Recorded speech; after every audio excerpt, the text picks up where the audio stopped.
আপনি একজন ক্ষমতাধর মানুষ, আপনাকে শাসন করার জন্য তো মানুষ লাগবে নাকি? এমন বন্যা হয়তো গাছের উপর দিয়ে পানি যাইতো, দেখতাম কাক কোথায় থাকে, এই কথা শিয়াল বলতেছে। তোর বাড়ি কি বাঁচবে রে বোকা? পৃথিবীটা ধ্বংস হয়ে গেলে আপনি শাসন করবেন, আপনি তো নিজেই বাঁচবেন না। আপনি যত নিচে বাংকারে যাবেন পরমাণু তাও করবে আপনার উপরে। রাশিয়াকে স্যাংশন দেওয়ার পরে রাশিয়ার অর্থনীতি তো বেড়েছে। আপনি পারমাণবিক ভালো কাজে লাগান, আপনি বিদ্যুৎ উৎপাদন করেন, যেখানে মরুভূমি সেখানে পানির ব্যবস্থা করেন, অনেক কিছুই করা যায়। তৃতীয় বিশ্বযুদ্ধ কি দরজায় করা নাড়ছে? বারুদের উপর দাঁড়িয়ে গোটা দুনিয়া। গোপনে চলছে তৃতীয় বিশ্বযুদ্ধের প্রস্তুতি। রাশিয়া ভুল করলে আগুন ধরবে সর্বত্র। সুপ্রিয় দর্শক, বিশ্ব সংযোগে আপনাদের স্বাগতম। আপনাদের সঙ্গে রয়েছে আমি কাজল হায়দার, আমার সঙ্গে রয়েছেন সিনিয়র সাংবাদিক বিশ্বজিৎ দত্ত ভূমি।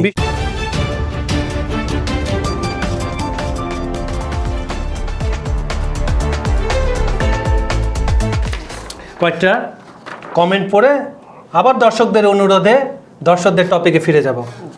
অনুমতি দিচ্ছেন? হ্যাঁ, ঠিক আছে। ওকে। মিজান হোসেন উনি একটু অভিযোগের সুরে বলছেন, দাদা আমরা বাংলাদেশ থেকে কমেন্ট করি বলে আমাদের উত্তর দেন না। এই যে দিলাম, অবশ্যই আমাদের চেষ্টা থাকে, কিন্তু বারবার আমরা ক্ষমা প্রার্থনা এই জন্যই করি যে আমাদের সময়টা খুব লিমিটেড থাকে, তারপর আমরা চেষ্টা করছি। ফাঁকে একটি কথা বলে দিই, আপনারা আমাদের এই বিশ্ব সংযোগ অনুষ্ঠানটি, টকশোটি পৃথিবীর কোন প্রান্ত থেকে দেখছেন, কোন বিভাগ, জেলা, উপজেলা, ইউনিয়ন পরিষদ, এমনকি কোন এলাকা থেকে বলছেন, আপনার নাম ঠিকানা সহ আমাদেরকে জানান। এবং আপনাদের যদি কোনো ইন্টারেস্ট থাকে কোনো সাবজেক্টের উপরে, যেটা আন্তর্জাতিক কোনো বিষয়ের উপরে, সেগুলো কিন্তু আমাদেরকে বলতে পারেন, আমরা সেগুলো নিয়ে কাজ করি। আচ্ছা, রায়হান কবির নামে আমাদের আরেক দর্শক লিখছেন, অনেক দিন পরে আমরা প্রিয় বিশ্বজিৎ দাদার বিশ্লেষণ শুনবো, কাজল ভাইয়ের উপস্থাপনা, ইউটিউবের দুই সেরা আলোচকের আলোচনা শুনবো। আপনাদের কাছে আমার আন্তরিক অনুরোধ, শ্রোতাদের প্রশ্ন উত্তর পর্ব একটা অনুষ্ঠান করবেন আশা করছি। আপনার এই অনুষ্ঠান করছে। আর একটু আমি বিব্রত, আপনি একটা বিষয়ে কানাডা টরন্টো থেকে, যে যদি প্রশ্ন উত্তর পর্ব যদি করতে চাই তাহলে আসলে লাইভ করা লাগে। আপনারা সেটা হচ্ছে কি আমরা করতে পারি, একটা সেগমেন্ট রাখতে পারি অনুষ্ঠানের মধ্যে যে আপনারা 2-4টা কোশ্চেন করলেন, সেখানে আনসার দিয়ে দেওয়া। হ্যাঁ। কিন্তু পূর্ণাঙ্গ একটা এপিসোড করা সেটা কিন্তু আসলে ডিফিকাল্ট। আমরা চেষ্টা করি, কিন্তু যেটা হচ্ছে কি যে সব কিছুর তো আসলে একটা লিমিট থাকে। যে আমরা যে লাইভ শো করব, আসলে লাইভ শো করলে দেখা যাবে কি যে আমরা তো রেকর্ড করে চালাই। লাইভ করতে গেলে যেটা হচ্ছে, লাইভে সবাইকে সবসময় পাওয়া যায় না, সবাই তো সবার জায়গায় ব্যস্ত থাকে। ব্যস্ততার ফাঁকে কিন্তু সবাই টক শো দেখে বা এ করে আমাদের শোগুলো দেখে কমেন্ট করেন, এগুলো কিন্তু সবাই সবার কাজের মধ্যে করেন। তো এর জন্যই আসলে যদি কোশ্চেন দিয়ে রাখেন আপনারা, আমরা চেষ্টা করব আমাদের শোয়ের মধ্যে একটা জায়গায় ওইগুলোকে নিয়ে আর একটু সময় নিলাম, ওই সেগমেন্টের সময় দিলাম। আচ্ছা, আমাদের পরবর্তী দর্শক দেবব্রত, উনি আমাদের রেগুলার কমেন্ট করেন, আমেরিকা গোডাউন খালি করে নতুন অস্ত্রে নিজেকে সজ্জিত করতে চাচ্ছে, সেই জন্য পৃথিবীকে অস্থির করে পুরনো অস্ত্রের চৈত্র সেল শুরু করেছে। জট জড়ানো খুব জটিল কাজ। খুব সুন্দর কথা। মানে আপনার মেয়াদ উত্তীর্ণ জিনিস, যেমন ধরেন একটা প্রোডাক্ট বাজারে চলে মেয়াদ উত্তীর্ণ, ওটা কিন্তু সেল করে দেয় দ্রুত নতুন প্রোডাক্ট ওঠানোর জন্য। আপনার বিশ্লেষণ খুবই চমৎকার। মিহির চক্রবর্তী নামে আমাদের এক দর্শক লিখছেন, ন্যাটো এবং ওয়ারশো সামরিক জোট বিশ্বের প্রথম সামরিক জোট, পরে ওয়ারশো জোট ভেঙে যায় 1991 সালে। এরপর সেন্টো, সিয়াটো ইত্যাদি জোটও গঠিত হয়েছিল, সেগুলো বিলুপ্তি হয়ে যায়। আর আছে সাম্প্রতিক কোয়াড এবং আকাশ জোট। ধন্যবাদ, আপনার এই নিয়ে গতকাল আলাপ করেছি, ওটাই নিয়ে আসে। আপনাকে ধন্যবাদ। আমরা এখন সেগমেন্টে চলে যাচ্ছি। সেগমেন্টটা হচ্ছে খুবই, কালকের আলোচনা তো অনেক বিশাল ছিল, কিন্তু আপনি তো আমাকে টাইম দেন নাই, আমাকে বলতেই দেন নাই লাস্টের দিক দিয়ে। সেটাই আমাদের, যে কারণে হচ্ছে আমার উপরে টাইমের তলোয়ার চলে, আমার কিচ্ছু করার নাই। আমাদের অনেক দর্শকের প্রশ্ন কমেন্ট করেন, এবং আরেকজন স্পেসিফিক উনি করেছিলেন যে তৃতীয় বিশ্বযুদ্ধ কি 2-3 বছর আগে থেকে শুরু হয়ে গেছে কিনা, শুধুমাত্র পারমাণবিক বোমা বিস্ফোরণ হওয়া বাকি আছে। আসলে ঘটনাটা ঘটছে কি বিহাইন্ড দ্য সিন, যে আমরা বলি পর্দার এপারে ওপারে, যে পারেই বলেন, অনেক ধরনের খেলা চলে, নাটক চলে। আসলে যুদ্ধ কি আসলে শুরু হয়ে গেছে, আমরা দেখতে পাচ্ছি না সাদা চোখে এত দূর থেকে? ঘটনাটা কি ঘটছে? ধন্যবাদ কাজল ভাই। প্রিয় দর্শক, আপনাকেও ধন্যবাদ। আপনার কমেন্ট এবং প্রশ্নটা অত্যন্ত গুরুত্বপূর্ণ, এবং এই প্রশ্নটা পৃথিবীর অধিকাংশ মানুষের মনে ঘুরে। যদি আমি বলি, তার আগে বলি যে এটা নিয়ে আজকে আমি আলোচনা করব আপনাদের সাথে। কিন্তু যে আমাদের গত পর্বটা ছিল কি নিয়ে, সারা বিশ্বে যে তাবর তাবর যে সামরিক জোটগুলো আছে সেই জোট এবং জোটগুলোর কাজ নিয়ে, এটা নিয়ে। তো ওখান থেকে যদি আমি বলি যে মোটামুটি কালকে আমরা 28টা জোট নিয়ে কথা বলেছিলাম, আলোচনা করেছিলাম, উদ্দেশ্য, পেছনে কাকে কি করে, কার কি কাজ, কি কোন জোটে কি। দেখেন যদি বলতে যাই, গোটা পৃথিবীর অবস্থাটা এখন এমন যে একটা তামার টাটের মতো, বাইরে থেকে দেখলে মনে হয় শান্ত, কিন্তু ভিতরে উত্তপ্ত, টান টান। ধরেন আমি যদি বলি ইউক্রেনের সীমান্ত থেকে তাইওয়ানের চিপ কারখানা, কিংবা মধ্যপ্রাচ্যের তেল রুট থেকে প্রশান্ত মহাসাগরের পারমাণবিক সাবমেরিন, অথবা গ্রিনল্যান্ডের সেই বরফ শীতল রানওয়ে থেকে অ্যান্টার্কটিকের আপনার পারমাণবিক নিউক্লিয়ার টেস্টিং জোন, সর্বত্র জন্য এক সুতায় বাঁধা। অর্থাৎ বলতে চাচ্ছি যে কোথাও যদি একটু ছন্দপতন হয় তাহলেই যুদ্ধের দামামা বেজে উঠবে, আপনি এটাই বোঝাতে যাচ্ছেন। এক্স্যাক্টলি, ঠিক আছে, এবার আমরা যুদ্ধের ময়দানে যাই। যে একটা বিশ্বযুদ্ধের জন্য যে যতগুলো অনুষঙ্গ দরকার, এলিমেন্টের কথা বলছেন, মোটামুটি সব কিছুই কিন্তু আছে। যেমন ধরেন যে যদি বলি যে হটস্পট, যে একাধিক হটস্পট, এবং এর পিছনে হ্যাঁ যে পরাশক্তিদের খেলা, এটা কিন্তু এখন এটাও কিন্তু আছে। যদি হটস্পটগুলো বলি তাহলে দেখেন, একটা হচ্ছে তাইওয়ান কিসের জন্যে? চীনের একদিক দিয়ে তাইওয়ানের উপর চীনের চাপ, আর একদিক দিয়ে হচ্ছে যুক্তরাষ্ট্র তাইওয়ানকে সমর্থন সবসময় করে, মানে নিয়ন্ত্রণ ধরে রাখা, ঠিক আছে, স্বাধীনতা বা যেটা হচ্ছে ধরেন যে সামুদ্রিক অবরোধ, এই জিনিসগুলা নিয়ে হচ্ছে চীন তাইওয়ানের যে সংঘাত, এর পিছনে হচ্ছে যুক্তরাষ্ট্রের সামরিক সাপোর্ট, এবং যেটা হচ্ছে যে হ্যাঁ আঞ্চলিক উত্তেজনা।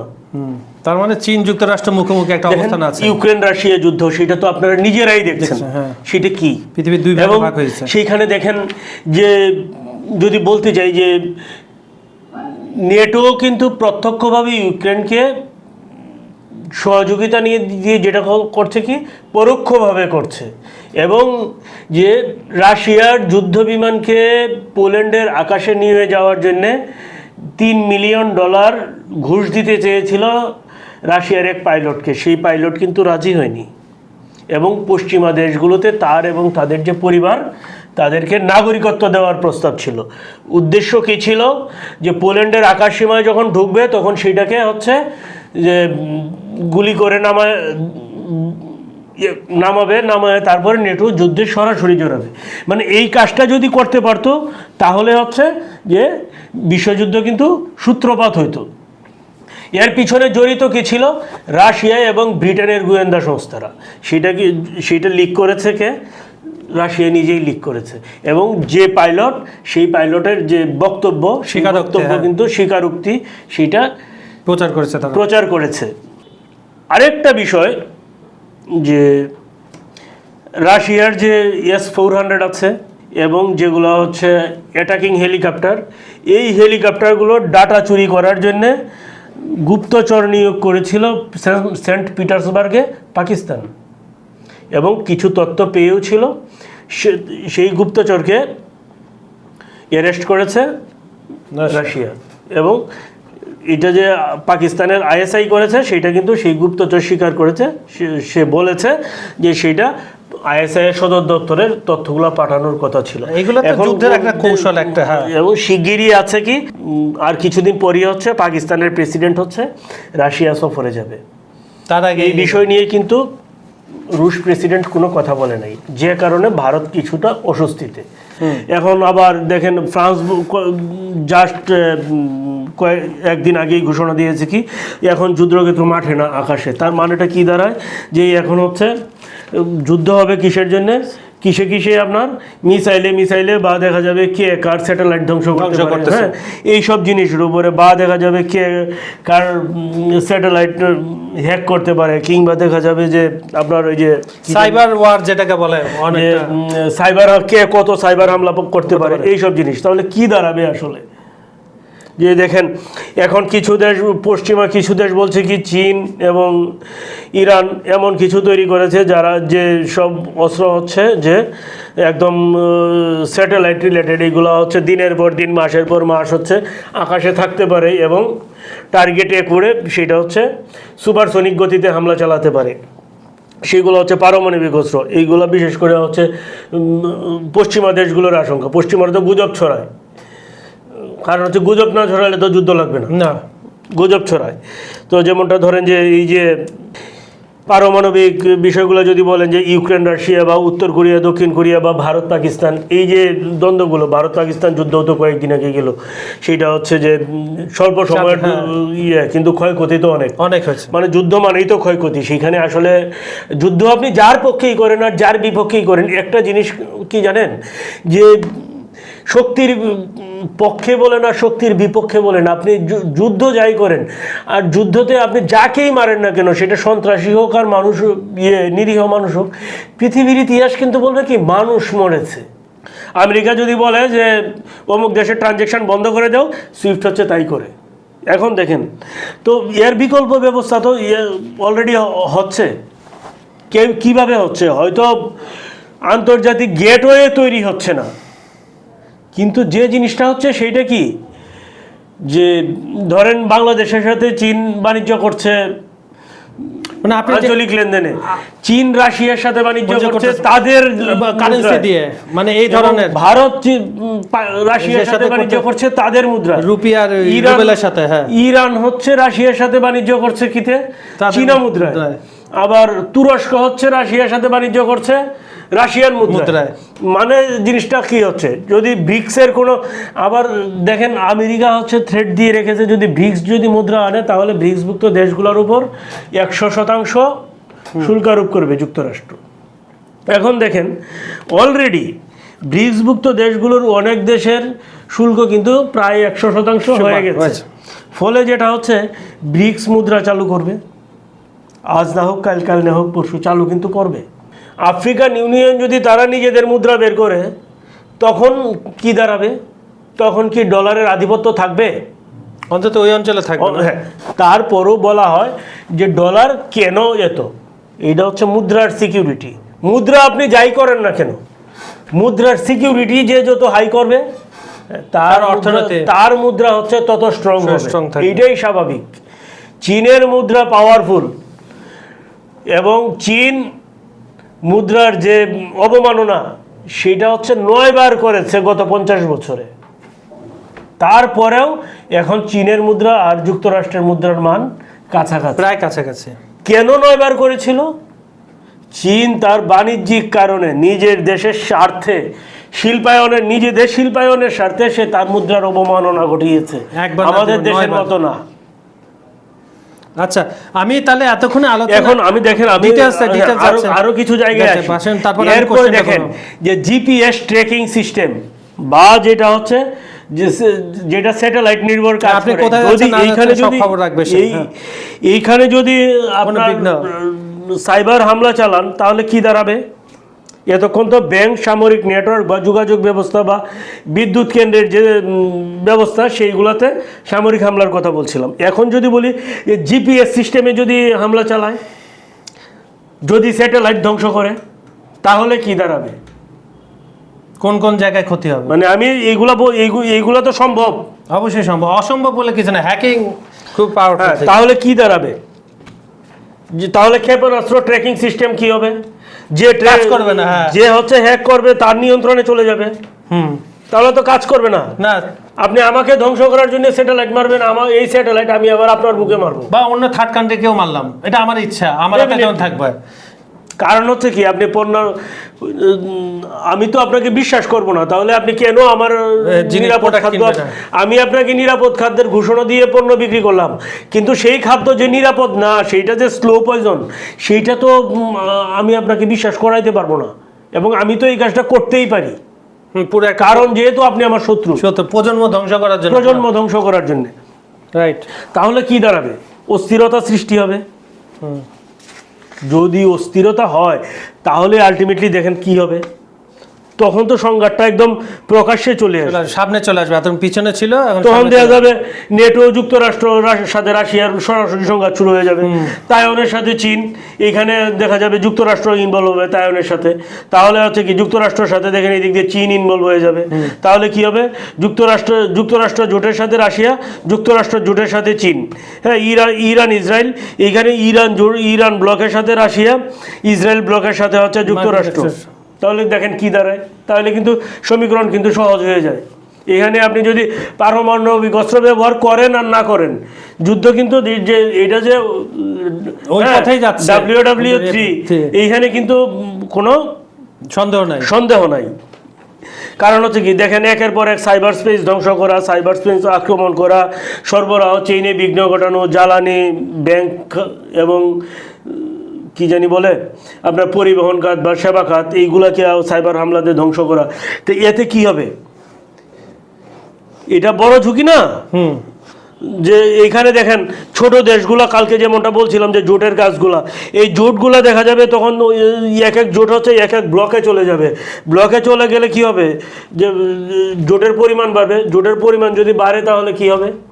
জোটের পরিমাণ বাড়লে তো আলটিমেটলি অংশগ্রহণকারী দেশের সংখ্যাও বাড়লো দুই জোটেই বাড়ার ফলে দেখেন কি হয়, তখন আলটিমেটলি কি হয়? তখন তো সব কিছু যুদ্ধের পিছনে সবাই দৌড়ালো, যুদ্ধের পিছনে দৌড়াতে গিয়ে বাদ পড়লো কি? হ্যাঁ, খাদ্য এবং চিকিৎসা নিরাপত্তা। তার মানে বিষয়টা পুরো দাঁড়িয়ে আছে আপনার ফুল ফ্লেম চুলার উপরে। আমি যে বললাম যে একটা সুতার উপরে দাঁড়ানো, এই দাঁড়ানোটার মিনিংটা আমি বোধহয় এতক্ষণে ক্লিয়ার করতে পেরেছি। এক জায়গায় আমি আপনার আলোচনা এতক্ষণ যেটা বুঝলাম, এক জায়গায় যদি সামান্য টান পড়ে তাহলে চেনগুলো সম্পূর্ণভাবে অ্যাক্টিভ হয়ে যাবে, তখন রিঅ্যাকশন শুরু হয়ে যাবে একটা। ডেফিনেটলি। এখন দেখেন যে পারমাণবিক অস্ত্রের ব্যাপারে আমি বলি, দ্বিতীয় বিশ্বযুদ্ধে কেন পারমাণবিক বোমা ফেলানো হয়েছিল সেইটার ইতিহাসটা একটু দেখলেই বোঝা যাবে যে আমেরিকা যখন পারতেছিল না তখনই কিন্তু জাপানের উপর পারমাণবিক বোমা চালিয়েছে। সর্বশেষ তুরুপের তাস, এটা ছিল আমেরিকার সর্বশেষ তুরুপের তাস, কারণ পার্ল হারবারকে তো ধ্বংস করে দিয়েছিল জাপান। এরপরেই তো পারমাণবিক বোমা ফেলা হচ্ছে হিরোশিমা বা নাগাসাকিতে। তো বিষয়টা তো তাই, এইখানেও আলটিমেটলি বিষয়টা তাই হবে। কিন্তু যে জিনিসটা হবে তখন কি ওই যে নিউক্লিয়াস ট্রায়াড কাজ করবে কিনা সেটা হচ্ছে বিষয়, বা যুক্তরাষ্ট্রের পররাষ্ট্রনীতি কাজ করবে কিনা, যে কেউ যদি পারমাণবিক হামলা করে তাহলে আমরা পারমাণবিক হামলা করব, বা রাশিয়া সেই করবে কিনা, যে রাশিয়া কি তার কি সক্রিয় করবে কিনা। তো এই জিনিসগুলো তো হচ্ছে কন্ডিশনের উপরে দাঁড়ানো। যারা বিচ্ছিন্ন দ্বীপপুঞ্জের বাসিন্দা, সাগরের মাঝখানে বসবাস, যেখানে হচ্ছে রেডিয়েশন পৌঁছাবে না, সেই সব এলাকার মানুষ বেঁচে থাকবে। এখানে তো হাতে গোনা অঞ্চলে কথা বলছেন, খুব রেয়ার। আপনি আটলান্টিক বলেন, কারণ ধরেন যে অ্যামাজন বলেন, যদি মনে করেন যে আফগানিস্তানে বোমা পড়ে, সাপোজ ধরলাম, হ্যাঁ, তাহলে এটা তো এই অঞ্চল পুরাটাই চলে যাবে। দক্ষিণ এশিয়া পুরা শেষ, মধ্য এশিয়া পুরা শেষ, সোজা হিসাব।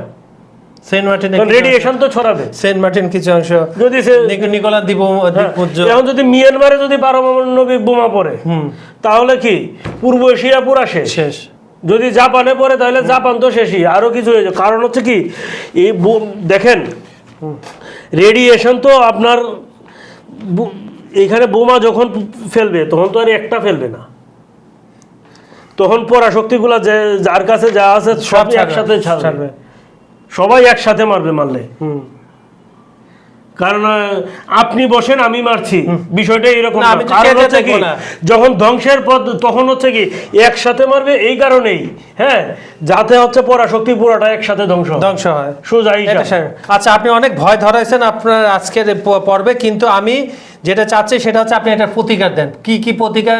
আমাদের কথা শুনবে না, আমাদের কথায় পরাশক্তিগুলো পর্যন্ত পৌঁছাবে না, তারপরে আমরা নাগরিক যারা, আমরা গণমাধ্যম কর্মী যারা, তাদের উচিত এসব কথা বলা এবং জনগণকে সচেতন করাই আমাদের কাজ। স্ট্যাটিস্টিকের মাধ্যমে কি হতে পারে না হতে পারে, আমরা যে আলোচনাগুলো করতেছি এখন, এটা কিন্তু আপনি যদি চোখ বন্ধ করে রাতে ঘুমানোর আগে চিন্তা করেন, খুবই ভয়াবহ ব্যাপার। আপনি আগামীকালের কাজের প্রস্তুতি বন্ধ করে দিবেন, যে পৃথিবীতে ধ্বংস হয়ে যাবে, সব কিছু চেনের মতো একটার পর একটা রেল লাইনের মতো ট্রাকের পথে যাচ্ছে, কিন্তু আমরা ধারণা করছি এরকম নাও হতে পারে। এখন আমরা দাদার কাছ থেকে যেটা শুনবো, প্রতিকারটা কি। আমাদের চেয়ে অনেক বুদ্ধিমান লোকজন বসে আছে যারা অনেক সুন্দর সুন্দর বহন আবিষ্কার করছেন। আপনার ডিনামাইট দিয়ে রাস্তা, পাহাড় ভেঙে রাস্তা করা যায়, আবার সেই ডিনামাইট মানুষের ক্ষতিও করছে। এক্স্যাক্টলি, ক্ষতিও করছে। তা আপনি পারমাণবিক ভালো কাজে লাগান, আপনি বিদ্যুৎ উৎপাদন করেন, যেখানে মরুভূমি সেখানে পানির ব্যবস্থা করেন, অনেক কিছুই করা যায় পারমাণবিক দিয়ে। আপনি ওষুধের ক্ষেত্রেও অনেক কিছু ব্যবহার করা যায়। তাহলে এবার আপনি আমাকে বলেন যে এর থেকে প্রতিকারের উপায় কি, যদি এই মোড়লরা যদি শোনে।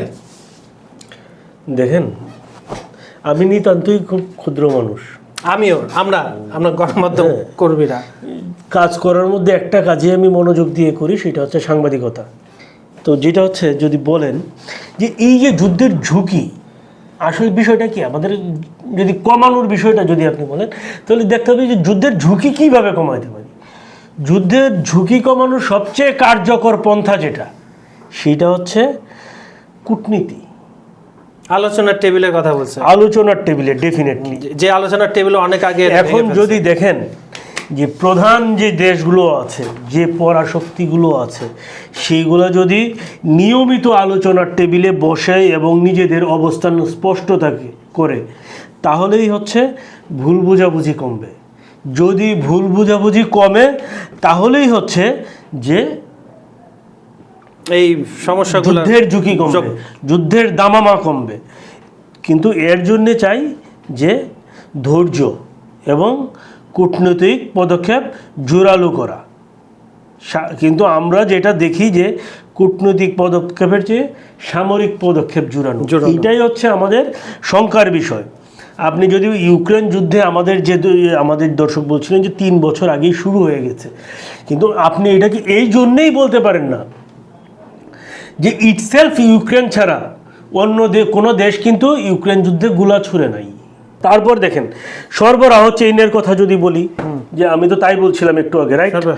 সরবরাহ চেইনটাকে নিশ্চিত করতে হবে। হ্যাঁ, অর্থনীতির মতো চলতে দিতে হবে। হ্যাঁ, অর্থনীতি নিয়ে ওই যে আপনি আজকে স্যাংশন দিয়ে কিছু করা যাবে না। ব্যর্থ। রাশিয়াকে স্যাংশন দেওয়ার পরে রাশিয়ার অর্থনীতি তো বেড়েছে 24 সালে, বরঞ্চ মার্কিন যুক্তরাষ্ট্রের চেয়ে জিডিপি কত শতাংশ বেড়েছে, প্রায় দ্বিগুণ হয়েছে। হ্যাঁ, যুক্তরাজ্য এবং ইউরোপের অনেক কান্ট্রির চাইতে তাদের তেল বিক্রি বেড়ে হয়ে গেছে। এটা নিষেধাজ্ঞা তো ফেইলার। খাবার, তেল বা চিপ, এই যে সরবরাহ অস্থির হলেই তো যুদ্ধের ঝুঁকি বাড়বে। এই অভাবে থাকলে, এই জ্বালানি কিংবা খাবার কিংবা ওষুধ, এই জিনিসগুলোর যে সরবরাহ চেইন, এইটাকে অস্থিতিশীল করা যাবে না। এইটাকে অস্থিতিশীল করলে যুদ্ধের ঝুঁকি বাড়বে।